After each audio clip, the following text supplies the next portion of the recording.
الحمد لله رب العالمين والعاقبة للمتقين والصلاة والسلام على سيد الأنبياء والمرسلين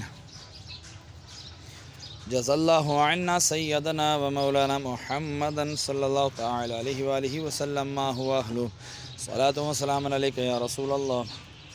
یا الہ العالمین، آج جمعۃ الوداع رمضان المبارک کا آخری جمعہ ہے مولا، پھر نہ جانے ہم نے رمضان کو پانا ہے کہ نہیں مولا، اس رمضان میں ہماری ختمی مغفرت فرما دے مولا عز و جل۔ جو سورہ یاسین کی تلاوت کی تیری بلند و بارگاہ میں پیش کرتا ہوں، قبول و منظور فرما، اس کا ثواب تو اپنے شائع نشان عطا فرما۔ جو تو نے ثواب عطا فرمایا تیرے محبوب صلی اللہ تعالی علیہ وآلہ وسلم کی بارگاہ بے قسم نام ہدیتاً تحفتاً نذرانۃ عقیدتاً ادباً پیش کرتا ہوں، قبول و منظور فرما۔ آپ کے وسیلے سے آپ کے والدین کریمین طیبین طاہرین، آپ کے ازواج مطہرات، آپ کے صحابہ کرام، صحابیات، تابعین، تبع تابعین، اولیاء اعظام، تمام سلاسل کے بزرگان دین، حضرت آدم علیہ السلام سے لے کر آج تک اور آج سے لے کے قیامت تک کے مسلمین، مسلمات، مومنین، مومنات کے ارواحوں کو درجہ بدرجہ اس کا ثواب پیش کرتا ہوں، قبول و منظور فرما۔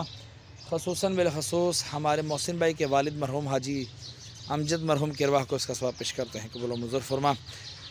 ان کے گناہوں کو معاف فرما، ان کی قبر کی تاریکی دور فرما، قبر کو جنت کے باغوں میں سے باغ بنا مولا عز و جل۔ میں اپنے والدین مرحوم کی ارواحوں کو اس کا ثواب پیش کرتا ہوں، قبول و منظور فرما۔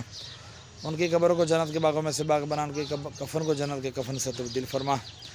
جس کسی نے بھی دعا کے واسطے یا رب کہا کر دے پوری آرزو ہر بے قسم مجبور کی۔ وصلی اللہ تعالی علی خیر خلقہ محمد وعلی آلہ وصحبہ اجمعین برحمتک۔